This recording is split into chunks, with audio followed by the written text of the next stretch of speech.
Dude, I thought it was terrible in the trailer, but when that Spider-Man dude came up, and then he turned around when Spider-Man fucked up, he's like, yeah, Iron Man!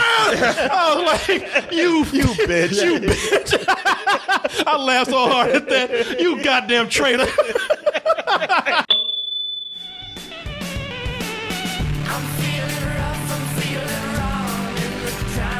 All right, let's go ahead and knock this out. Everybody's been warned. Everybody's still in the room. That means that everybody wants to hear this. And as I was saying a little while ago when we were doing our top 5 box office, which Sammy came in and prepared. Thank you so much for doing so well with that. And Spider-Man, to no surprise, made a whopping $117 million this weekend. And some people are still saying, well, that's a failure. Because, oh, Jesus Christ. Some people still want to bring the man down, still want to talk shit because it fell a minimal $3 million shy of a $120 million expectation. We're going to go in to explore this a little bit with a spoiler discussion because some people are saying, well, you know what? If the movie didn't make me expect so much, then maybe it would have met his own expectations. Fuck you, first of all. Besides that, there's a lot of things that people are saying about this that we can't talk about without spoiling it. They're talking about diversity, character changes, story changes, changes from the comic book, how faithful or unfaithful this adaptation was. So, once again, if you're a person who hasn't seen the movie, you got one more time to go. If not, you should stick around. Let's go ahead and start discussing this. I can keep that suit? Yeah, doesn't fit me. So when's our next retreat? What, next mission? We'll call you. All right? It's not a hug. I'm just grabbing the door for you. We're not there yet. Tony is a bitch, man. He is. Watch it a second time, you're like, man, you are horrible. He is like the villain in the movie. He disturbed that boy. He pretty much at one point in the movie, Peter, just leave me the fuck alone. Right. You know, but in the movie, there's a lot of things that people are saying. Before we get into, like, you know, the real discussions of some of the things that are making arguments socially about the movie, like diversity, anything like that. Let's start out with the nerdiest stuff. Because what we've done is, in order to have this discussion, and thank you, Sammy, for doing this, Sammy actually got together a lot of, because he's the one that told me about people, you're not too crazy about this movie. Yeah, our entire group, so as we always say at the end of the shows, Children of the Toast on Facebook, the entire threads, all of them on the first page were Spider-Man this, Spider-Man this, I thought this about it, I thought that about it. So I figured if we're going to have a spoiler talk, we should go to them first because they clearly have a lot of opinions about this. One of them being, now this is a question that Sammy posed right here from the community. It says, people in the DT community have been generally upset that they didn't delve into what Spider-Man can do, particularly excluding the Spidey sense. And they want to know what our opinion is on this decision. Quit being a fucking nerd. Just enjoy the movie. Hey, look, no, you know something? I get it. And Martin, you're a real expert right here because sure. you know way more about Spider-Man than I do. So for a lot of people who are out there who love Spider-Man, and look, I grew up on Spider-Man, and everything that everybody remembers, if you played Spider-Man as a kid, you said, there was one point where you stopped and said, ooh, boy, my Spidey sense is tingling. Sure. I feel trouble coming. Right. He used to say that in that cartoon all the time. Spidey sense is hard to do because in the comic, whenever trouble would happen, he'd get them sperms around his head right there. You know? Yeah. And his head's about to get pregnant. Yeah. He got a... Venom's jizzing on him right now. He got electrocuted with a jerry curl on his head or something. You know, it's something where it's hard to do. Now, it is doable. Don't get me wrong, because in 2002, while Spider-Man is 2002 is not like my favorite Spider-Man, but they did get some things right. I liked how they did a Spider Sense. That's when everybody did that whole slow down technique, where everybody was moving slow and you were moving at regular speed. And whenever Peter would get into a fight with Flash Thompson, you know, he could finally start beating Flash's ass. Think you're pretty funny, don't you, freak? Flash, it was just an accident. My fist breaking your teeth, that's... You know, I forgot how Joe Manganiello, whatever his name is, how he was 35 years old. I know, exactly. I know. In high school. In high school. You know what? I know we always make that joke, but they always do it. As a grown-ass man. And this is one of the... I almost got to give them credit because they tried to force that shit. They gave him that high school shirt. They put that spiky hair on him, and he came out looking like a 40-year-old man playing a teenager for Halloween. Right. They gave him that chain. Yeah, he's Chain so on his big. wallet. They're like, no, unless you put some CG on that shit, They look that like ain't working. Andrew Right? Dice Clay.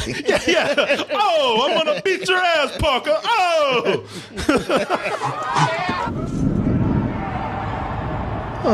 He's looking like you too goddamn old to be wearing that jewelry. he's like for real.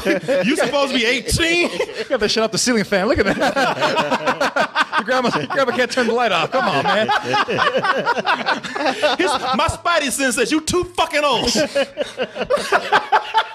That is something that they did where it was their own thing in that 2002 Spider-Man. To make it your own thing later, something that's kind of hard to do. Well, they could have done it. And the thing is, like the Sam Raimi movies, especially his first one, it pulled it off pretty well. He'd have those flashes and the precognition.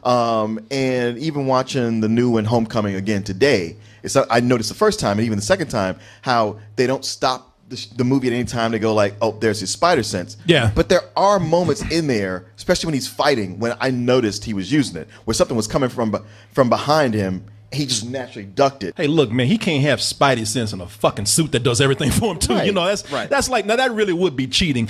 So in the movie, I don't think they needed to make a big deal about that. Oh no! So I grew up with the '90s cartoon, and they always had like inverted flash frame of him having a spider sense, see what would happen, and then act on it. And so, as much as I was like, yeah, we're finally away from organic webs. He has web shooters now. Now that he's closer to my Spider-Man. I didn't really care. I was like, you know what? Okay, I don't need it. I would like to have seen it, but I don't need it. Some people are saying they don't like the high school angle in this. If we can, What? Damn. y'all don't know what the fuck you want. Exactly. You know, I said it before and I say it again. Steve Jobs is right. You don't know what the fuck you want until you get it. And that's the case right here because No more headphones for me. yeah.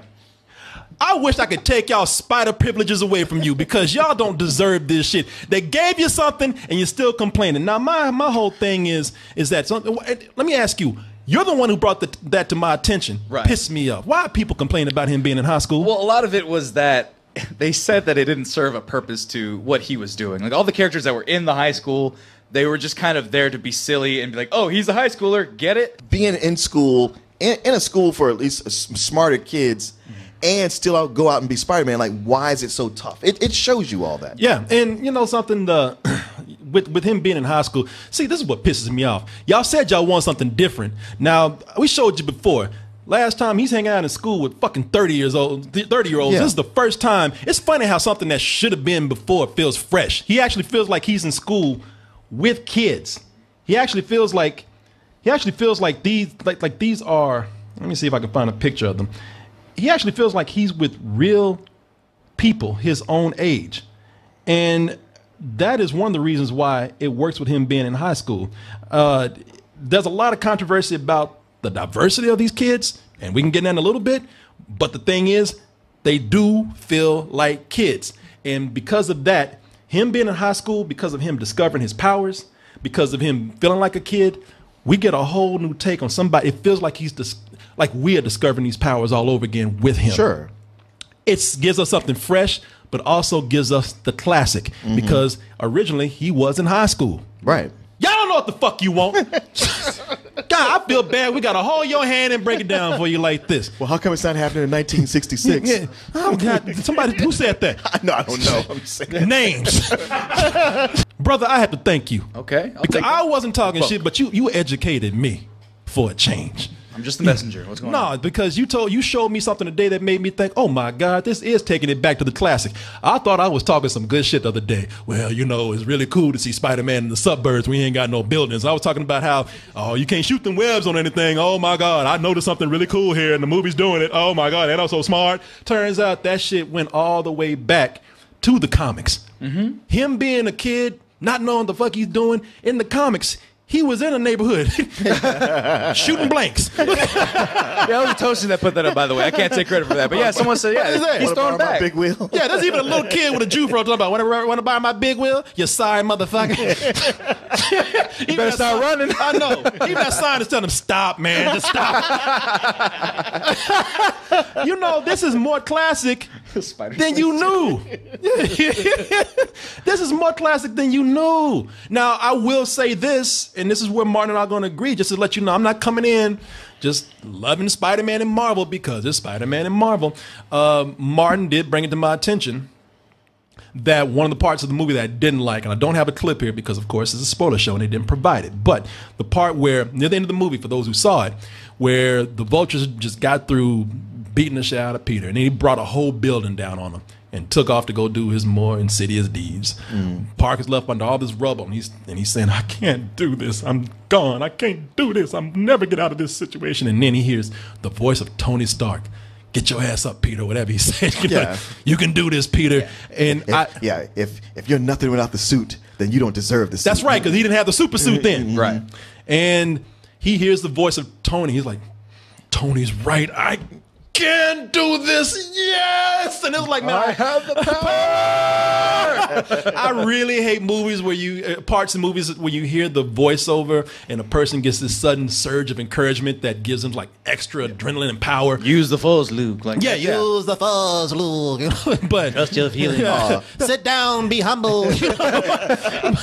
But don't play. You love that in Star Wars. Well, but it works then. It works then. I do. Oh, how's it work then? But not because that's Star Wars. That's why.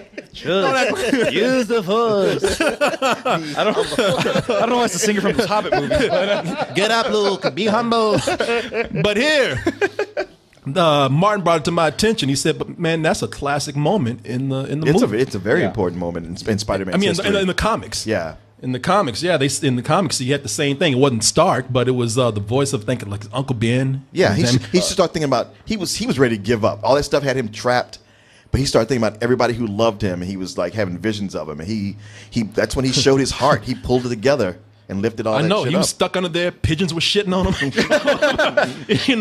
and he had this sudden surge of power. Now I get that is from a classic moment from the comic.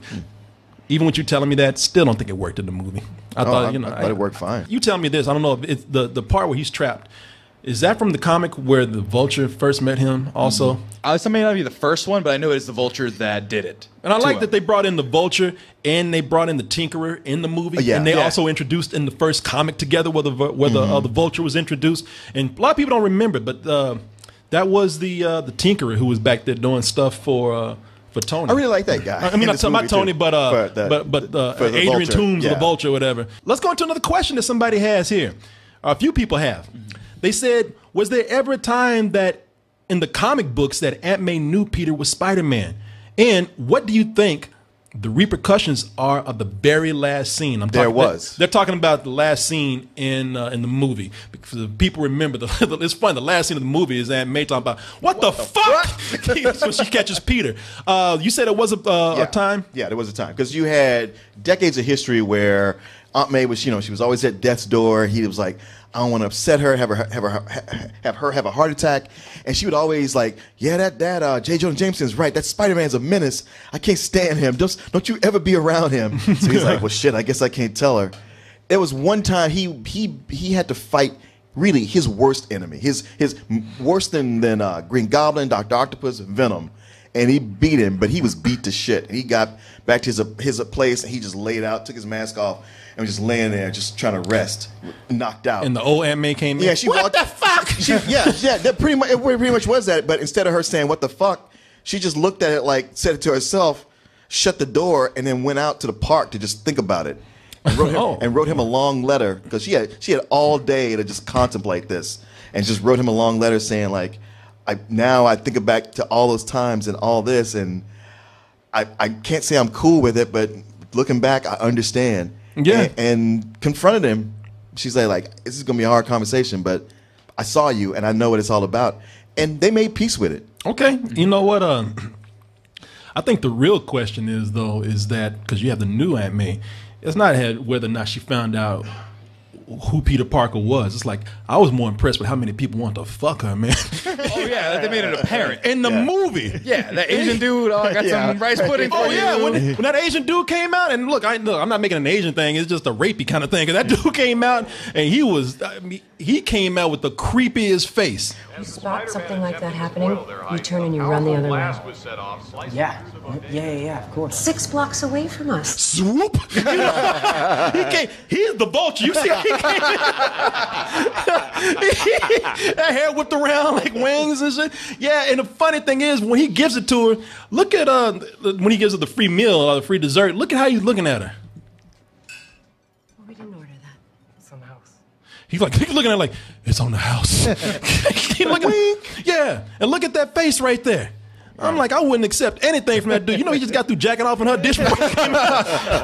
When you want to eat that? I'll just stand here until you do. It was like a rice pudding, man. He could have done it. He could have done it. I can wait. By the way, you know that's free, so you owe me something. That ain't thirsty. That's hungry right there. I'll just eat your ass down to the bone. That fucking Kim Jong-un's back there in a fucking uniform. You see that picture up there? That's a weird-ass place. Yeah, even the picture's thirsty for her ass. You know, I would say this about Aunt May, Marissa Tomei playing her. Now, in this version that we have here, now everybody sees that, and it's everybody's making that joke, and it should be it's something that shouldn't be ashamed to talk about, because Marvel intentionally made her a hot aunt just to make it something different. Sure. Mm-hmm. You know, it's a big contrast from the other Aunt Mays that were portrayed in the film. And it's because of that reason that she should know. Old Aunt May, look, her mind's halfway going. She's old. She go to bed early. She don't care. You know, younger Aunt May, I mean, I'm saying younger, but she's still hot, man. You know, younger. Sure. Well, now that they have a kid who really does look like he's 15 years old, it makes more sense to have a younger aunt. Today, with audiences being a little more savvy, today with people, you know, really noticing details and storylines and noticing plot holes, a lot of people expect Aunt May to know who Peter Parker is, because people are going to be like, yeah, she should know. I mean, it's just, and it'll be a great new spin on this story too, about how she's going to handle this. Again, y'all want something new and fresh? There it is. She know who the hell he is. Yeah. What do you say? Oh no, I mean, she's gonna understand the whole Stark internship thing, and so she's gonna yell at him. She's gonna be even more upset with him, and that's gonna be a whole thing. I wonder where she fits in the rest of it, knowing this, and what kind of danger she's gonna be in. Because at the end of the movie, obviously, with that first stinger, other people are gonna try to find out who he is. So, well, also consider the first stinger. She walks in, she sees him in the costume. It's not like when Ned sees him come in and climb across the ceiling, and then drop down. It's not for him to go like, "Oh yeah, Mr. Stark gave me this costume." Yeah, she didn't see him use his powers. Right. Yeah, no, that's true. Say, I just have I have this great Spider-Man costume. Do not cheat people like that. That's some cheap shit. Yeah, do not do that. Man, that's just fiction for you. That's cheap shit. That's cheap fiction. No, it's not what you want, but it would fit within possibility and the rules. Okay, let's talk about what I don't want. I don't want some cheap shit. Right. Because that's what that is. Yeah, there's another point. I think it's cheap, but I'm with him on that. You can't cheap out that way. Thank you, just because you want it. No, it's what I see. No, don't do it. Then don't do it. Then I think just don't do it. It's the last scene. It's turning to what you want. It's like, oh, I don't want people to see this shit over here. No, we see it. Correct it. Fix it. Move the fuck on. This is where you do need to listen to me and serve me. God damn it. All these other assholes, don't listen to them, though. But hey, speaking of some changes, of course, the Vulture, very different from what we see in the comics. I mean, they try to put a little wink and nod out there. He's got on his pimp coat with that fur collar and everything. That fur collar. Yeah, that fur collar, and that's cool. But stole it off Bane. Yeah. You don't need this shit. But this is that a lot of people are talking about. They don't like some of the changes that went on with the villain, and they're talking. Seriously, that's some of the best stuff about the movie. These are what people were saying. I had to read all this and put it all together. The people. They can't be allowed to breathe. What do you want? Because y'all talked about how Marvel has a villain problem. Marvel's like, all right, I hear you. We're going to give you somebody with a little more depth. What are they saying about the villain? They were saying, well, they actually really did like it, but they did say that, I guess, him being what's his name's father was like a continuity error or something like that. Or No. There was some, everyone kind of liked him, but they thought, I don't know, they just thought that he was out of place. And some I had one person say that I didn't know what his motivation was. No, that was one person. I didn't put it in the questions. I didn't put it in the questions because I go, this person is dumb. This dumb man. No, seriously, it was one person. I don't know who it is, but it went through my head and then out again because I knew that shit was Track that motherfucker down. Tell me who he is, because like, for you and anybody else. Now, I'm not gonna pick on people. All right, you know what? If you don't get it, you don't get it. But let me just get the final verdict on this. It was great having a villain, first of all, that captured everything that we want in a villain. Now, like I said in the review, I think a lot of people might feel a little weird about him not having a lot of screen time. Right. But for that, I think it's a credit to the movie that for the little bit of time that you did have with him, he actually gave out some menace. Don't mess with me, because I will kill you. I love that scene where he tells Peter Parker, "I will fucking kill you." And they cut to While Peter, he's holding the gun. while he's holding Pulling the a gun from nowhere. Point a gun at a 15-year-old kid and said, "Not only will I kill you, I'll kill and anybody that look like you, your mama, your daddy, Yeah, everybody you love. Yeah, if the dog is home, I'm killing him too." And it's funny because when they he said, "I will fucking kill you," and they cut to Peter, he's like, And after saying it, says like, "Nah, I just saved your life. yeah. Say thank you." And Peter did it too. Yep. Thank you. He's like, "Now get the fuck out of my car and go show my daughter a good time." Okay, sir. It was that speech you get from your date's daughter, like, "You fuck with my daughter, I will fucking kill you." Except this guy Except he meant means it. And had a gun to do it. Yeah, you know how many times I almost did it. I ain't never seen Michael Keaton look so mean and so menacing. Like he meant some shit. I would never marry his daughter. Right? Yeah, look at that face right there. Who the fuck you think you are? I love that, and I love the way that he builds it up too. He just tells, because he knows what's coming up. He fucks with people with Peter a little bit, because he tells his daughter, he's like, "Hey, baby, go on and get in the car. I'm just gonna have a little man-to-man with your boyfriend." I'm Right? giving the dad speech. Just staring his ass down the whole time. He ain't looking at his daughter. "Baby, go inside. I gotta talk to your boy for a little bit." And Peter's like, "Fuck." Yeah. The whole time you could just feel Peter's asshole just getting tight, clenched. But the other thing with this is that you wanted a deep character. Now, I'm not going to say that this is the best written character that you have out there. Not even the most best written villain. But he's not, as we said in our review, not trying to conquer the world. No. He's not about ultimate power. He's just like, "Man, I'm just trying to feed my baby and my wife. I'm just trying to take care of my family And the people on my crew. and the people on my." And we had a contract and we got screwed on it. And you can't help but side with him, even though, like I said, even though he's some Trump son of a bitch. You know, He is, yeah. But he's still a guy you're like, man, this guy has a point. You don't understand how the world works.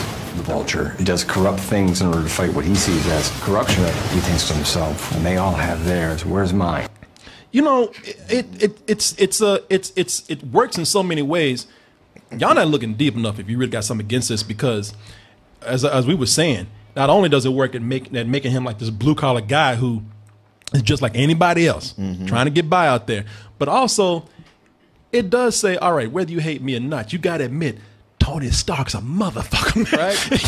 And, and he is. And he is. There's a great article out there by Slash Film, and they had one of their guys talk to Kevin Feige. Is that his name? That's Feige? Feige. Okay, why don't you correct me? 'Cause I'm doing something very homophobic right now. Kevin Feige. But Kevin Feige, who's overseeing the whole Marvel thing, even talked to the director. And one of the things that they were talking about in there is the post-credit scene, because a lot of people still today walking around saying, "Man, you know, I saw that post-credit scene. I still don't know what the fuck's going on. I still don't get it." Well, you don't know if he's like, all right, I'm not going to bust him because he saved my life, or I'm not going to bust him because his ass is mine alone. But the thing is that they already said in there that is the reason why he said it, because he realized. Now, for those of you who've seen the movie, you know at the end he saved not only his daughter, not only the Vulture's he said, "Man, he got to the end, like, man, I'm not even trying to. You already beat my ass. You know, I know you can win. I'm trying to save you because that's just the kind of guy I am." And he realized, but this dude also saved my daughter. He saved my family, possibly. Yeah. And so it's definitive that at the end of in that post credit scene, he was trying to thank Peter in his own way by keeping his identity safe. Right.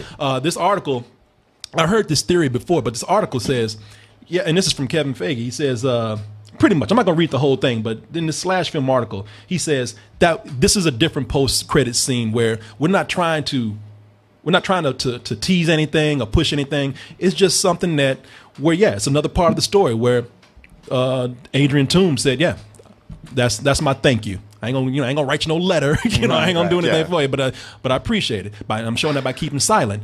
The director also said that too. If you want to look at the article, God, it just makes me mad because when I saw that scene, I go, they're not gonna do a Sinister Six, and that's all I want. Marvel set themselves up with this teasing thing. If it's not a gag, if it's not a tease, don't do it. You set yourself up for that. That stinger right there, that is something that could have been in the movie. It was almost like, shit, man, we ain't really got no strong teaser or stinger, so let's just put that in there. That is something that could have been a part of the film, and I think would have been a more effective as part of the film. You want to put that as a stinger? But it's the first stinger. It's like you don't wait a long time for that to come afterwards. It's almost like there's just a pause or a beat, and then you get that part. I still think it should have been part of this. Why?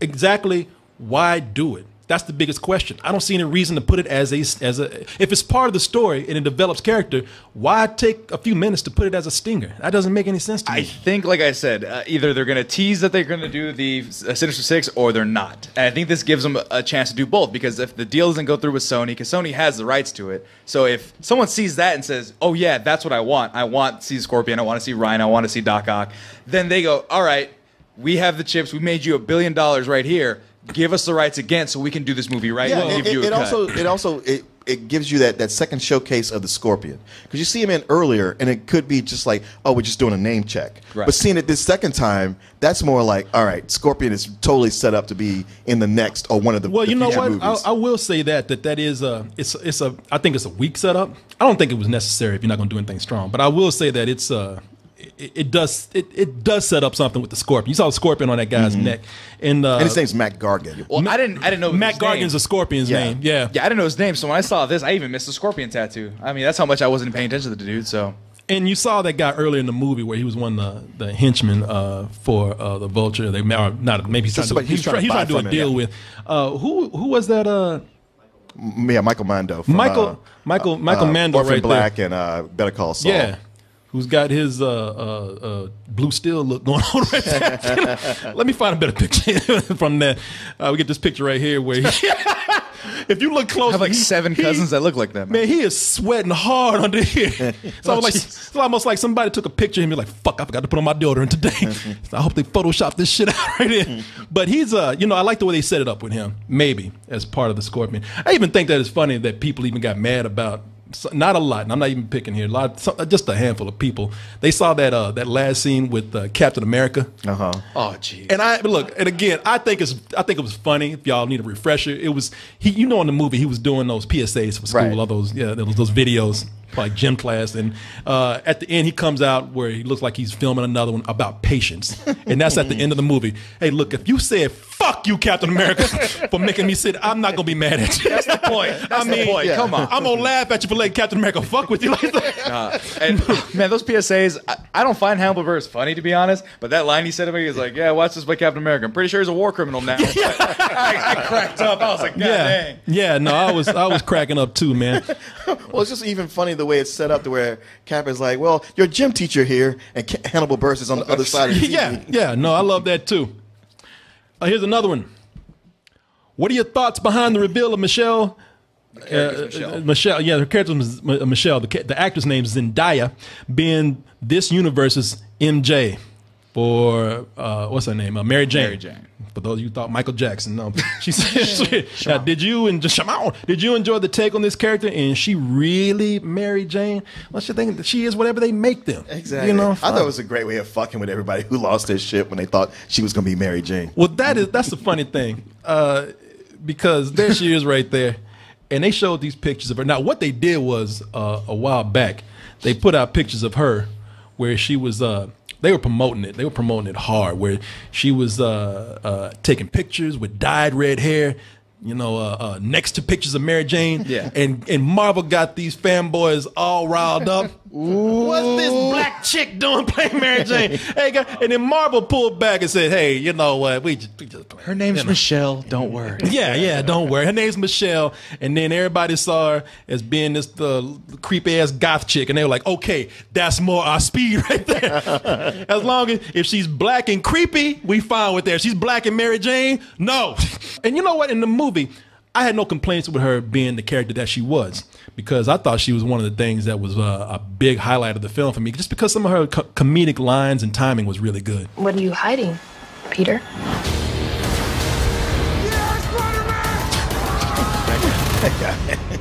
I'm just kidding. I don't care. Bye. Can I just say, first of all, that dude, I thought it was terrible in the trailer, but when that Spider-Man dude came up, and then he turned around when Spider-Man fucked up, he's like, yeah, Iron Man! I was like, you bitch. You bitch. I laughed so hard at that. You goddamn traitor. That's the guy tries to slow clap and shit. Like, yeah, Spider. Oh. He'd clap for anybody. Yeah, Captain America! Yay, Vulture! He probably cheered for Mary Jane. Yeah, Black Mary Jane! Black Mary! But I think that's another bitch move by Marvel. I really do. I think that, look, if you're gonna if this girl is gonna be Mary Jane, don't put in a bunch of trailers and teasers and pass off as somebody else. I don't think that deserves some twist or some big secret reveal. If that's who she's going, because they didn't really offer anything in the movie except to fuck with these nerds again who didn't like it. Right. But it does, if you want to do something with Mary Jane and you want to go with her, she's already there.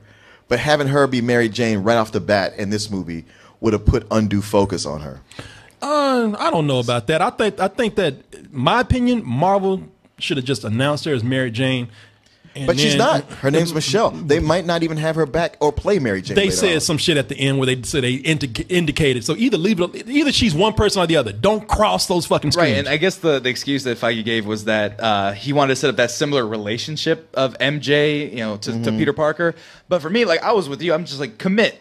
If she's not going to be the character, if she's a new character that for Peter to fall in love with, do that. I would rather you just commit to that and be okay. When they did the Mary J or the MJ thing, I go, fuck this, all right? I mean, for me, I didn't think she was that funny. I was too. I was like, man, why are you doing this shit? That's cheap. Yeah, you liked her humor and everything. I was like, okay, she's kind of annoying, kind of creeping on Peter. She's always wherever he's at for some reason, somehow. But I was just like, if you're going to commit, just commit. And if you're not, don't. Just please pick one. Because 100%. Yeah, I'm not. And people were like, it's just to fuck with the Mary Jane haters. I don't want my Mary Jane to be black. But it's like, don't fuck them. It doesn't matter. Make a character if you're gonna make a character, or make it Mary Jane and make it Mary Jane. Yeah. One or the other. We don't need it. Right. What you guys are doing, I see exactly why they did what they did. The thing is, he doesn't even get with Mary Jane until college. It's not a matter when he gets with her. It's all a matter of the writing. I don't give a fuck about the comics or the character. Make a movie, quit teasing people, and commit to a character. We don't need these fucking little teasers here and there. Stop being so teasable. You know what's that? Stop being so teasable. Stop being a cock tease. Don't do it if you ain't got to. We don't need this shit. Yeah, no, you tease me all night. No, it's bad writing, man. It ain't what they owe me. It's just like, bad writing. We have a different opinion on that. I think it's shitty writing. You just don't like it because you got teased. No, you just like it and you're defending it. You like it, I don't. I think it's shitty. It's like one of those things for what was it, Star Trek Into Darkness, where it's like, he's not Khan. Don't worry. When it comes back, he's not exactly. Khan. Believe me, he's not. And then they just do it anyway, and it's so inconsequential. It doesn't matter because it's like, she's Mary Jane or whatever, Mary Jane, whatever. That doesn't matter to anything in the story. All it does is, I know who that character is, and lights up something that I should know. Unless there's something you have planned for the next movie. Hey, bro, that's you. Hey, me and him, we'll beat your ass. No. Hey, he has a ring now. It'll hurt more. That ring will hurt more, right? Wow, I know. I got the ring of power. I didn't think it was going to come down to that. I'm very passionate. If you don't agree with us, we're going to fuck you up. How about that? Yeah. Apparently, I don't know. You can't see it. We can do it the easy way or the hard way. The choice is yours. Right, it's fine. Nah, you know what? I'll sue you. Let me just, I hate to go into the next area. We're about to wrap this up a little bit, but this is going to be one of the things that you and I already know that we're not going to agree on, so we might as well just say this right now so we don't have to go at each other too hard. But there are some things out there where they are saying, well, you know what? My problem with it is that Peter ain't black enough. And I might be talking a little bit of hyperbole right here, but there are a couple of questions from people. is all the race swapping a good or a bad thing? Mary Jane, Ned, Flash, Shocker, they're all no longer white. And then there's something here where it says also, to carry on with that, I'm putting these questions together, was the twist that the Vulture was Liz Allen's father effective? Fuck yeah. Because, I would point out that not only was it effective, but her name wasn't Liz Allen. If you were a fan of comics and you knew that his first romantic interest was Liz Allen, you assumed that because this girl's name was Liz, that she was Liz Allen, but they never said her last name. Well, the thing that I like about it, the actress's name, Laura Harrier, you're looking at her right there. Beautiful young lady. And also, she looks biracial, if you see it. Yeah. Now, in the movie, y'all know the twist right here, because when I was looking at it, I said, yeah, I know that your dad is white. Yeah, I didn't know that white dude was your dad. Right. When Michael Keaton opened that door, I was like, shit! Ron, Peter, no! Yeah, when Michael Keaton opened that door, and he was looking like he was right here, like, what the fuck you want? And actually, it was kind of cool how friendly he was. And I was just like, wow, man, that makes it even scarier, because this dude is being so nice to this girl's date. My first assumption was that he has gone in and killed the family. Just to wait for people. Oh no, I didn't know that. Peter to show up. No, I knew that I was like, man, I know the twist right here and what they're doing now. That's a case where casting somebody against color or multiculturalism or diversity, that added to the twist, because nobody saw that shit coming. Yeah, Peter looked so uncomfortable during that whole scene, man. I hated that scene because I'm like, just smile for the prom picture. But he's just, oh shit, yeah, oh shit, that guy's gonna fuck me up. He gonna fuck me up. Oh, I love that, man. It was awesome, but I was uncomfortable, man. Plus, he couldn't do nothing because he's like, man, I ain't gonna ever do as good as this girl, right? You know, senior girl. I'm gonna have to take this ass whooping because I'm gonna get something out of this. So it's my last day on earth. It's gonna be with her. Yeah, I love that. Now, outside of that, I think one of the things that we have to talk about with the whole multiculturalism thing right here. There's a article by The Root where they came in and they said that, if you look at the title right here, it's probably going to make a lot of people upset. It already did. Spider-Man Homecoming diversity push makes no Spidey sense. And no, I didn't write this. I didn't write the bam. Y'all looking at me like I wrote it. Fuck y'all. Boo, get out of here. But I looked at it at first and I said, Jesus Christ, man, y'all can't. You can't please nobody. They trying to bring all these wonderful multicultural kids into this movie right here, and still somebody complaining. Black people can't even be satisfied. But then, you know something? I looked at it, and there are some points to be made here. Now, I'll have a reason for saying this. Just stick with me.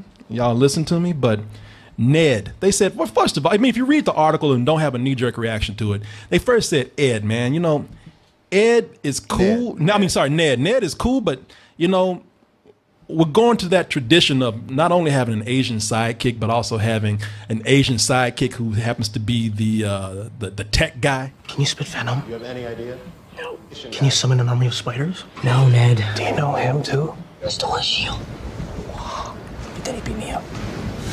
You know, I love that because they get along like friends. Right. You know, and that's the thing that works. I mean, again, going back to them being kids, but they do have a point about this thing being carried on with the tradition of the Asian sidekick. I'll do you one better. For some reason, a lot of the sight gags and the silly gags had to do with Asian characters. There was a chess joke in there where it's like, hey, what are you doing? We're playing chess, haha. The Asian kid in the bathroom with Happy. Yeah. Like, That's the same kid. it's the same kid. They're going back and forth. But that same kid was the butt of a lot of these little small jokes. And I was like, that's a little weird. Well, there's those two. And then there was the Chinese food restaurant where he's offering the free being creepy. So I was like, if anybody's getting kind of the short end of the stick, it's, you know, the Asian folks. Also, if you want to keep it on that same theme, what do you think of the Prowler, Donald Glover, potentially the inclusion of his nephew, Miles Morales, in future MCU Sony films? Now, a lot of people saying, I'm mad just because Donald Glover he was campaigning to be Miles Morales, the Puerto Rican black spider, or Latino black Spider-Man, whatever.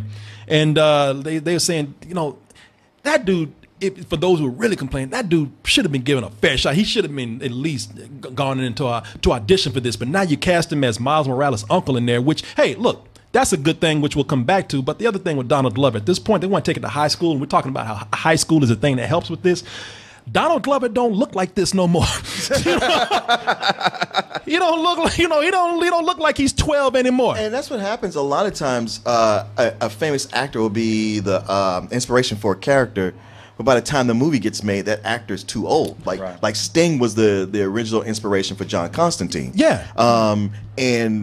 And yeah, the whole reason there is a Miles Morales was because when Donald Glover was talking about, wait, why can't Spider-Man be black? Brian Michael Bendis was like, you know what? He's got a point. And that's why he created Miles Morales. Yeah. If you look at him now, he look like he just jacked Peter Parker for his spider suit.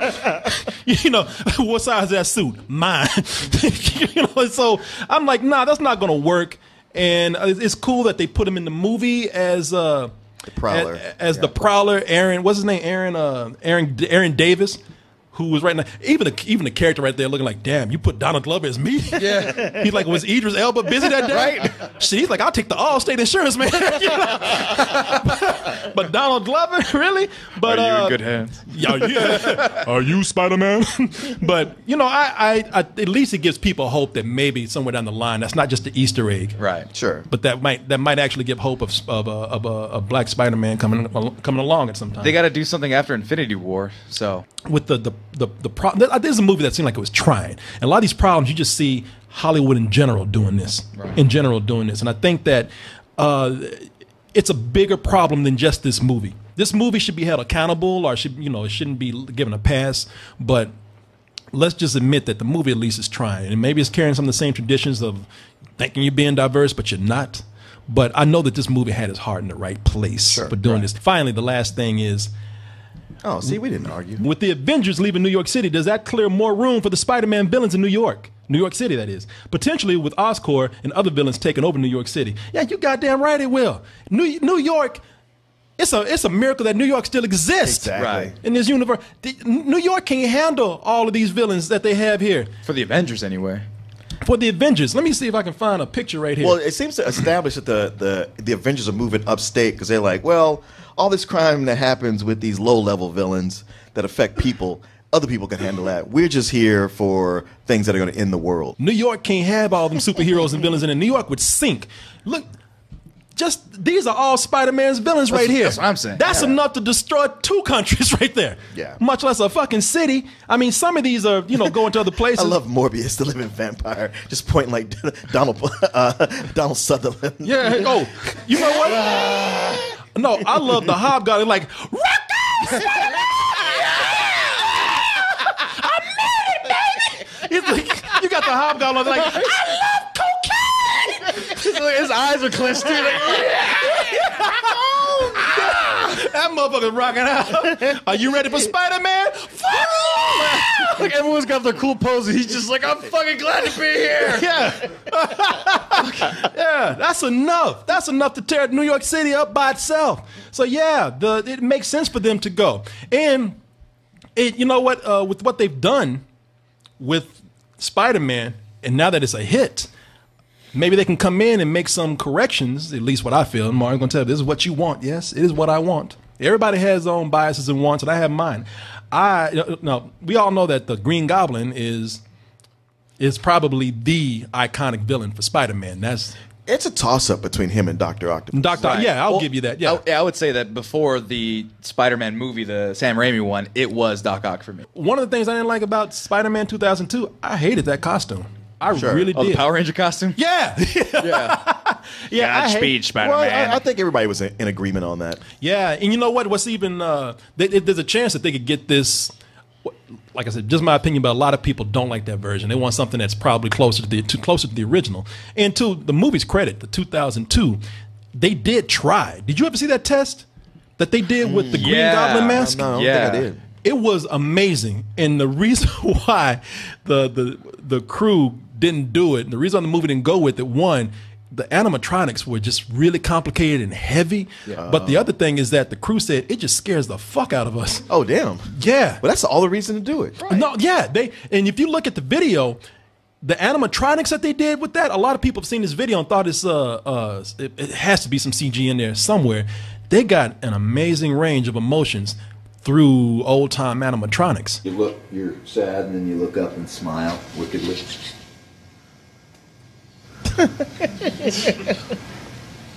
Oh, damn. Yeah, Crew's like, put that shit up. Put that in the closet. I know, where's that shitty costume at? Yeah, we'll go with the first one. It's an amazing thing that they've done, but I think that if they decide to go back and do some classic villains, then that'll open the door for doing something like the Green Goblin. To people's credit, even with this one being the movie that they thought they wanted, they were like, damn, that was really good. I love that. Yeah. But yeah, I'm just Spider-Man out. I thought I was good for another one, but I'm, just at this point, I'm just I'm done. Or there might be things in the movie where it doesn't feel like your average Marvel superhero film. There's a lot of this that feels still like an independent movie in some small doses. Like I said, there's a running joke in there where there's this mascot. I think it's just twice. This mascot just runs by. I didn't even notice that. I forgot it when you said it, but apparently people were wondering, where'd this mascot go? It goes by so quick, but there are so many moments in there where it just feels like a charming independent movie. Like right there, he's giving a woman directions. There's a lot of reasons why people might just be tired of Spider-Man or just not getting that feeling, and I get it, and and some of those are valid, some of them might be a stretch, but I think that I think it's hard to deny that this movie did not come out and gave it, at least you could say how the results came out. It gave it an honest try and succeeded on many levels that the other movies didn't. Yeah. And I get it, a lot of people just tired of it. But anything y'all got to say before we finish? No, not really. Just watching it again, I liked it better than I did the first time. I thought about how I was like, man, it's such a high full price, and I don't know if I can go better than Sex. And watching it this morning, I was like, I could go better than Sex on it. Too late, because I saw it again. I'm saying it now though, but yeah, seeing it again, I was like, I still got that same feeling. Like I want to turn around and go watch it again. Okay.